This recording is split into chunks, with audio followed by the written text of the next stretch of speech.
Hello YouTube, and this is one of Necrostevo's narrated Pokemon Wi-Fi battles. That felt weird saying at that time. I don't know why.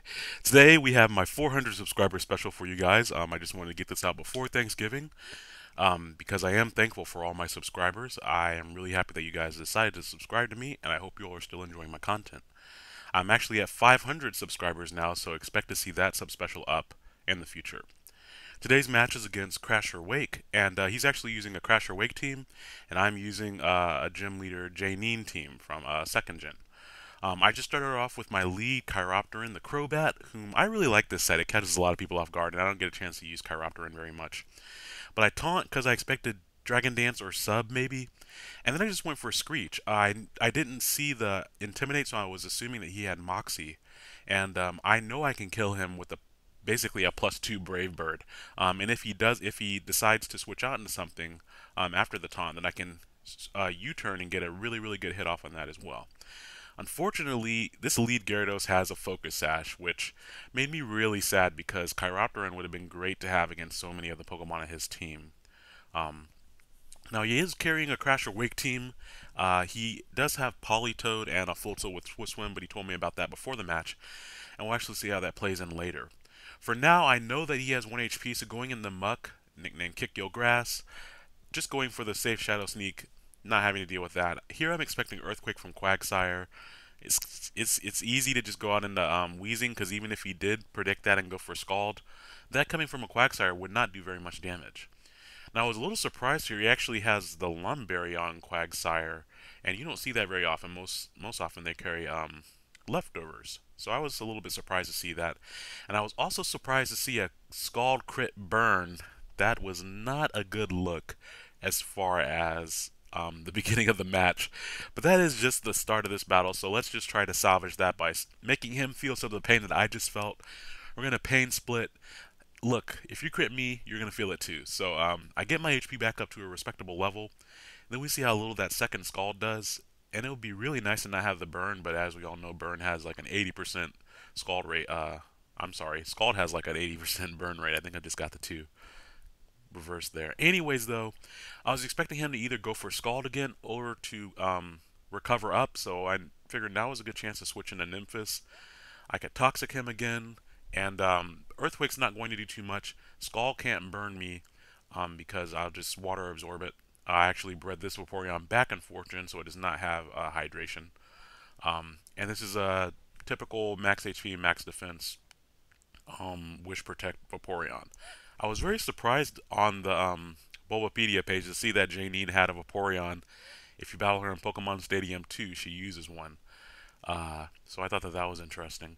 It kind of takes me back to when I had a Vaporeon the first time in first gen, and it used acid armor, and I was just like, whoa! I love the sprite effect of acid armor where it just melts down to the bottom of the screen. But we actually end up double switching there. I switched because I wanted to pass the wish off to my Weezing. He switched because he wanted to have a super effective attack against Vaporeon ostensibly. Um, Special Defensive Fortress can take on most of what Lantern has to throw at it and then set up hazards, but he gets a crit paralyzation with the Thunder, and his rain's not even up yet. So that is not cool. I can't pain split you right now, but I am going to eject you from the game with a trap card, aka the red card. Just activate that, send him out. Unfortunately, I send him into Floatzel, and he goes for the low kick, and he gets a crit. And that crit actually might have mattered, and I was going to put up my entry hazards, but, you know, we're okay with that for now. Um, I did see I'm sorry, I saw Floatzel come in there. My physical wall can stop most of what it wants to do. Stab water attacks on the rain might be a little bit of a bother. And I just went for the Toxic, expecting him to switch out to not want to be burned, because I already knew it was Swift Swim and not Water Veil. Here I go into Muck, just hoping that I knew I could take the Skull, but I was really hoping I wouldn't get burned. Fortunately, I don't get burned, and now I'm going to switch again, expecting for the Earthquake here, because I'm expecting him to want to attack instead of recover. So I'm basically trying to force him into a situation where I know he's going to recover, and I can bring in something more offensive on the switch, because I really don't have anything for this Quagsire. It being part ground type kind of grounds out my strategy, I guess. Don't get ground out by a Marowak, like in the song. Anyways, Does not matter. Fire Blast in the Rain does critical damage to Politoed, as you can see. I was surprised that it did that much, to be completely honest. But now he's going to double switch back out to Politoed. The poison counter is reset. He probably just predicted that Toxic. I got a little bit predictable with the Toxics, I will say, but I had really nothing to lose because I was just trying to put pressure on the Quagsire. Because on my team, he's trying to get rid of my Vaporeon, and on his team, I really can't do anything until Quagsire is out of the way. So it was kind of an interesting little back and forth we had.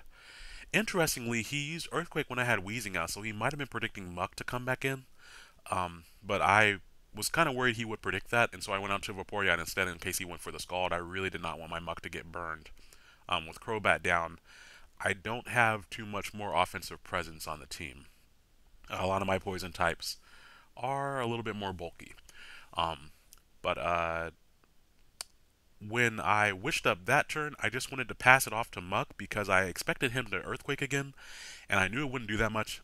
And this would also give me a chance to hopefully set up some curses, so that when I took Quagsire out, then my curses would be good against the rest of his team, because of course Unaware would block those curses.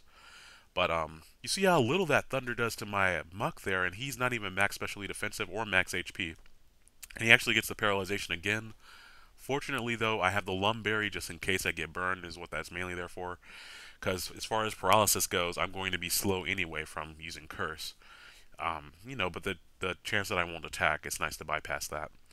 But a +1 Gunk Shot is going to obliterate this Lantern. I was really, really proud of Muck for doing that much damage. He actually doesn't quite knock it out, which if I had gotten a chance to get on my entry hazards, 2 Stealth Rock switch-ins, that probably actually would have been it.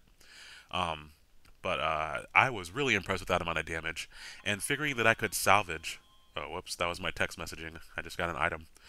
Figuring I could salvage Muck and predicting the Thunder, I just go out into Queen Brawn, whom, just like the character in Final Fantasy IX, is very offensive. And it was just an easy KO from that point because I figured I would outspeed. So that wasn't that big of a deal for me right there. Expecting more physical attacks from Floatzel, just go out into Wheezing. For some reason, he's going for Ice Punch. I really feel like if he had gone for 2 rain-boosted stab waterfalls, he probably would have knocked me out. But Ice Punch is not able to clinch it out for him, and I'm once again able to share the pain of that burn with his Floatzel, since I haven't burned the darn Floatzel yet. And I'm able to get all my HP back all the way up to half, which is really, really nice, because I haven't had an opportunity to pass a wish off. Once again, he predicts the time at which I am going to try to status the Floatzel, because now he knows my whole moveset, Will-O-Wisp, Pain Split, Toxic, and Fire Blast.